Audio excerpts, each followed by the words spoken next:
Stress and grief, my soul has often found relief, and of escape that tempter's snare, my diary turns the hour of prayer.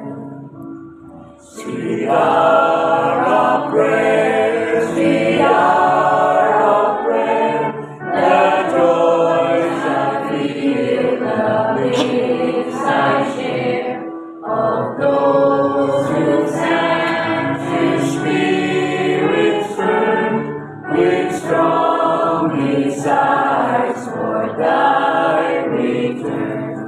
In such I hasten to the place where God, my Savior, shows His face, and gladly take my station there, and wait for Thee, sweet hour of prayer.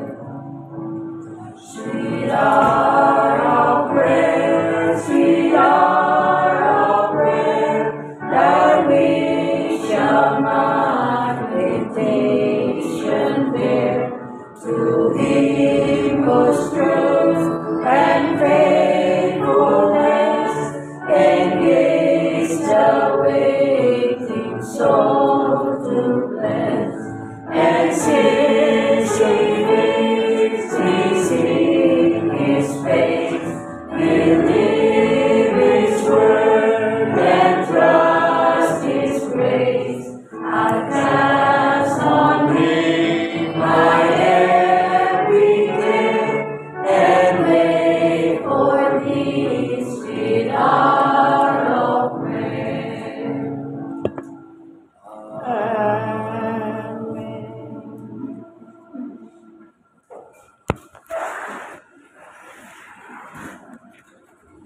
Magandang gabi sa ating lahat, mga kapatid.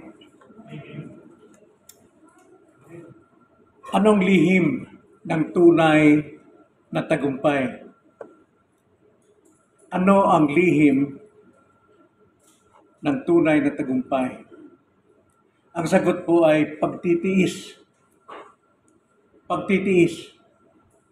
Sapagkat ang pagtitiis, ito po'y bahagi sa buhay ng isang Kristiyano. Basahin natin 2 Timothy chapter 2 verse 12.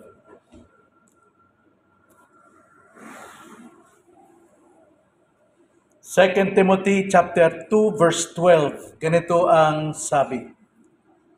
Kung tayo'y magtiis, tayo'y maghahari rin na kasama niya.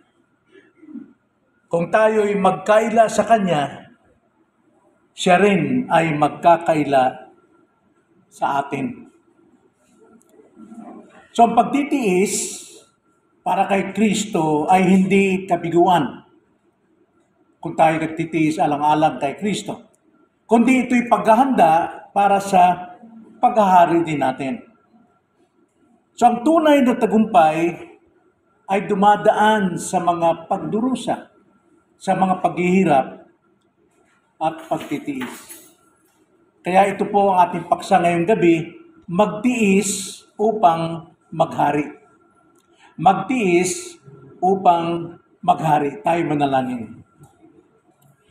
Panginoon, tunay ng pagtitiis ay dapat naming ipamuhay, lalo na sa aming panahon ngayon, na kung saan halos lahat ng tao, maging kaming inyong mga tao, ay salat sa mga bagay.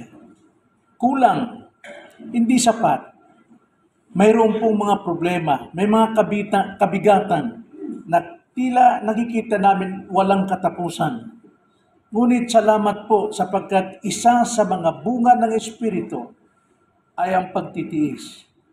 Tulungan niyo kami, Ama, na maunawaan namin ang pagtitiis na ito upang ito'y aming ipamuhay, hindi lamang sinasambit sa aming buhay, aming mga labi, kundi nakikita sa aming pong buhay. Ito ang aming dalangin sa pangalan ng Panginoong Hesus. Amen. May isang bata na masunurin sa kanyang nanay. At ang hangarin ng kanyang nanay ay turuan sila o mag-aral siya ng piano. At dahil masunurin itong batang ito, sinunod niya ang kanyang nanay. Nag-aral siya ng piano araw-araw, tuwing hapon. Bagamat ang kanyang mga kaibigan ay nag-iingay, naghalakhakan sa labas, naglalaro. Ngunit hindi niya pinansin ito, kundi nakatuon siya sa pagsunod sa kanyang nanay na mag-aral ng piano. At dumating ng araw na siya magtatanghal na. At nung siya magtanghal, napahanga ang maraming tao. Natuwa dahil napakahusay ang batang ito mag-piano sa isang pyesa. Ito'y bunga ng mahabang taon niyang pagsunod sa kanyang nanay at bunga ng kanyang pagtitiis sa pag-aaral ng piano habang tinitiis niyang hindi makapaglaro kasama ang kanyang mga kaibigan. Ganyan din ang tunay na Kristiyano. Ang pagdurusa ngayon ay daan tungo sa kaluwalhatian sa unahan. Ngayong gabi, tignan natin ang tatlong totoong mukha ng pagtitiis ayon dito sa teksto na ating binasa. At nawa, madala natin ito pagkatapos po ng pangaral natin ay hindi lamang natin napakinggan kundi ipamuhay natin sapagkat hindi mawala sa atin ang mga tiisin sa buhay. Una, ang pagtitiis ay bahagi ng buhay Kristiyano. Ang pagtitiis ay bahagi ng buhay Kristiyano. Ganito ang pagkakasabi sa ating teksto. Kung tayo'y magtitiis. Yung salitang kung, hindi ibig sabihin kung mangyari. May pangyayaring magtitiis ka. Kundi sa tuwing tayo may problema at tayo'y magtitiis, yun po yung kahulugan dyan. Kung tayo'y magtitiis. So hindi ito sorpresa, mga kapatid. Kundi ito'y tanda ng tunay na pananampalataya. Ang pagtitiis. Hindi porke Kristiyano ka na, ligtas ka na, ay hindi ka daranas ng anumang pagdurusa. Lahat tayo may pagdurusa, mayroong mga pagsubok sa buhay. Ang kailangan dito ay pagtitiis. Ang pagtitiis ay bahagi ng buhay Kristiyano upang mahubog tayo sa kabanalan. Kung ating babasahin, balikan natin ang James 1, verse 2 to 4, pagdating sa problema, ang sabi rito ni James, yamang inyong nalalaman ng pagsubok sa inyong pananampalataya ay nagbubunga ng pagtitiis. Tanggapin natin ang pagsubok ng may kagalakan sapagkat ito'y nagbubunga ng pagtitiis. At ang verse 4, at inyong hayaan na malubos ng pagtitiis ang gawa nito. May ginagawa ang pagtitiis upang kayo'y maging sakdal at ganap na walang anumang kakulangan. Yun po yung layunin ng pagtitiis na tayo maging sakdal, hindi perpekto, kundi walang kapintasan at ganap. Walang anumang kakulangan. Ang sabi pa sa Roma chapter 5, verse 1 to 3, sinabi ni Pablo rito yung ating pag-aaring ganap. Niligtas tayo ng Diyos, pinatawad tayo ng Diyos, pero hindi ibig sabihin, ligtas na tayo sa pagtitiis. Ganito ang sabi, kaya't yamang tayo'y inaring ganap sa pamamagitan ng pananampalataya, mayroon tayong kapayapaan sa Diyos, sa pamamagitan ng ating Panginoong Kristo. Sa pamamagitan niya'y nakalapit tayo sa biyayang ito na ang ating paninindigan at nagagalak tayo sa pag-asa ng kaluwalhatian ng Diyos. At hindi lamang gayon, kundi nagagalak rin tayo sa ating mga kapighatian. Gagalak daw sa kapighatian sa pagkalam na ang kapighatian ay nagbubunga ng pagtitiis. So ang pagtitiis, mga kapatid, dapat nating tanggapin at ipamuhay sapagkat ito'y bahagi na ng ating buhay, bahagi ng pagkaligtas sa atin, bahagi ng pagkaaring ganap sa atin. Si Pablo ang sumulat nitong 2 Timothy, nasa bilangguan siya. Bagamat wala siyang kasalanan, bagamat unfair ang ginagawa sa kanya para sa Diyos, pero pinahintulutan ng Diyos na mangyari sa buhay niya upang ma-develop, ma-mold ang kanyang pagtitiis. Kaya tayo naman ay nakatanggap ng mabuting salita ng Diyos dahil sa bunga ng pagtitiis ni Apostol Pablo. Kaya nga, ang pagtitiis kasama yan sa buhay natin.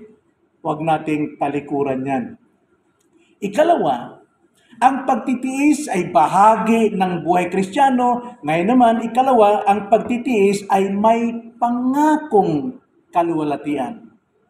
Ang pagtitiis, ikalawa, ay may pangakong kaluwalhatian. Ang sabi sa ating teksto, kung tayo magtitiis, maghahari naman tayong kasama niya. Yun ang napakadakilang kaluwalhatian. So, hindi ito temporaryong gantimpala kapag tayo po ay namuhay sa pagtitiis alang-alang kay Kristo. Ito ay isang eternal na karangalan sa atin. Wow! Eternal na karangalan. Ang sabi nga ng Jesus Christ sa Matthew 24:13, ang sino mang nagtitiis hanggang wakas, siya yung maliligtas.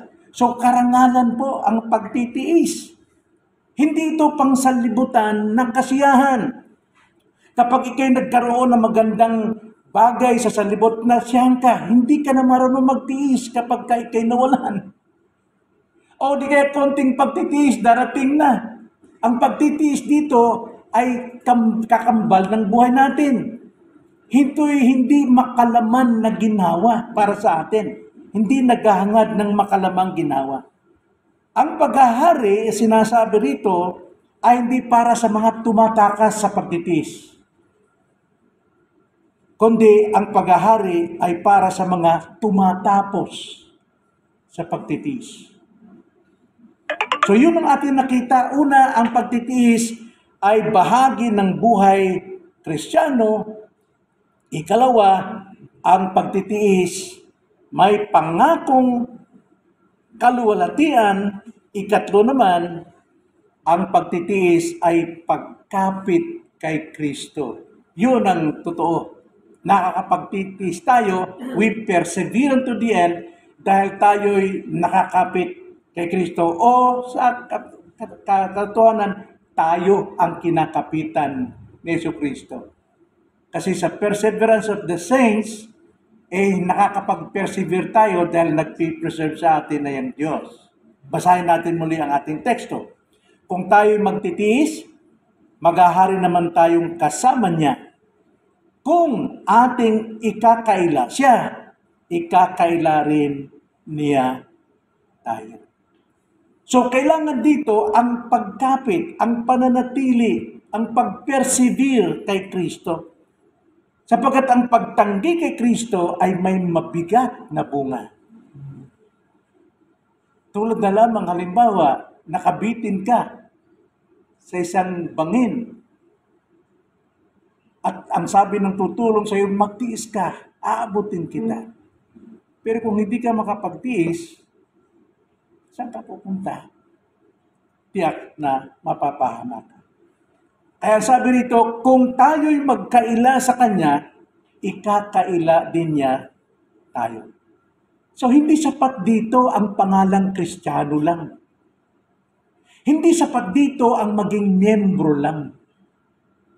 Hindi sapat dito ang panlabas na anyo ng Kristiyano. Mabait, magsalita, matalino. Hindi kailangan dito. Hindi sapat ang magkaroon ng relihiyon, kundi magkaroon ng pagtitiis para sa Panginoon. Ang pagtitiis natin ay hindi para sa ating pansarili, kundi sa Panginoon, sapagkat yan ang dapat na kalwalatian na ating matanggap. Kailangan ng tapat na pagsunod kahit sa gitna ng hirap. Ngayon lang, pansinin natin ang ating kapaligiran. Maraming nananawagan na mga hindi mananampalataya, pero totoong sila po ay nasa bingit ng kahirapan, kalungkutan dahil namatayan ng isang buong pamilya. Nananawagan sa ating presidente, pero walang tengang nakinig sa kanila dahil maliliit lamang sila. Pero sa Diyos, dinig na dinig ang tinig ng mga taong tumatawag sa Kanya na handang magtiis. Ang landas natin sa mundong ito ay madilim. Napakadilim. Ngunit mayroon tayong ilawan na magbibigay gabay sa ating mga paa, na magliliwanag ng ating landas upang tayo'y makasunod kay Kristo sa kalwalatian. At yan ang salita ng Panginoon. Psalms 119, verse 105. Ang salita mo'y lampara ng aking paanan at liwanag ng aking landas. Kaya tayo ay makapagtitiis. Ngunit kapag tayo lumisa kanan sa kadiliman, tiyak malilinsad tayo. Ngunit binigyan tayo ng liwanag sa mundong ito na napakadilim. Yan ay ang salita ng Panginoon. Kaya naman, mga kapatid, nakita natin ang tatlong totoong mukha ng pagtitiis. Ano yun? Ang pagtitiis ay bahagi ng buhay Kristiyano. Ikalawa, ang pagtitiis ay may pangakong kalwalatian. Ikatlo, ang pagtitiis ay hindi pagtanggi kay Kristo, kundi pagkapit kay Kristo. Kaya sa gitna ng mga problema, huwag sumuko. Huwag tayong sumuko. Huwag tayong panghinaan ng ating pananampalataya. Isipin ninyo ito na isang kagalakan, ang sabi ni James. Isipin ninyong kagalakan na kayo dumanas ng iba't ibang kulay na pagsubok sa buhay. Sapagkat ito yung humuhubog ng ating pagtitiis. At ang pagtitiis naman, ginagawa niya ang kanyang gawain upang tayo ay maging ganap, maging kompleto, at maghaharing kasama ng ating Panginoon. Kaya nga, kung naiisip natin, kung tinutukso tayo, malakas ang tukso na tayo tumalikod sa ating pananampalataya, sa ating pananatili kay Kristo, alalahanin may bunga ng kapahamakan. Tayo rin ang mapapahamak at may gantimpala ng paghahari kasama ng Panginoon. Kaya nga sa bawat luha ng ating pagtitiis, may binhing itinatanim tayo. Hindi lamang sa ating sarili, kundi sa ating mga anak, sa ating kamag-anakan, sa mga taong nakapaligid sa atin, nakikita ang ating pagtitiis dahil kay Kristo. At ito, darating ang araw, mayroon tayong aanihin na kalwalatian mula sa Diyos. Nabasa ko isang artikulo sa YouTube, isang pastor na nag-mission sa China. Akala natin okay lang China, pero may madilim na nangyari dyan sa mga Kristyano. Isang pastor nahuli. Sa ilalim ng lupa siya nagpipreach, nahuli. At siya'y kinulong. Pinahirapan araw-araw. Halos mamamatay siya sa gutom. At mabigat pa. Yung kapwa niya bilanggo na mga Kristyano rin. Talaga namang pinagharap yung kanilang ulo at tumbong ng kanyang kasama. Saan dumudumi yung kanyang kasama? Kundi sa mukha niya. Ngunit nagawa pa rin niyang sumulat at pinalakas ang mga kamag-anak sa kanilang bansa na ang sabi niya, ang bawat sugat ko ay paalala ng pag-ibig sa akin ni Kristo. Ako'y hindi talunan, ako'y tagapagmana ng langit. Ganyan ang puso na isang tunay na tagasunod ni Kristo. Isang totoong Kristiyano, hindi nagtataglay ng pangalang Kristiyano, kundi totoong Kristiyano, handa sa pagdurusa, siya'y tiyak na maghahari.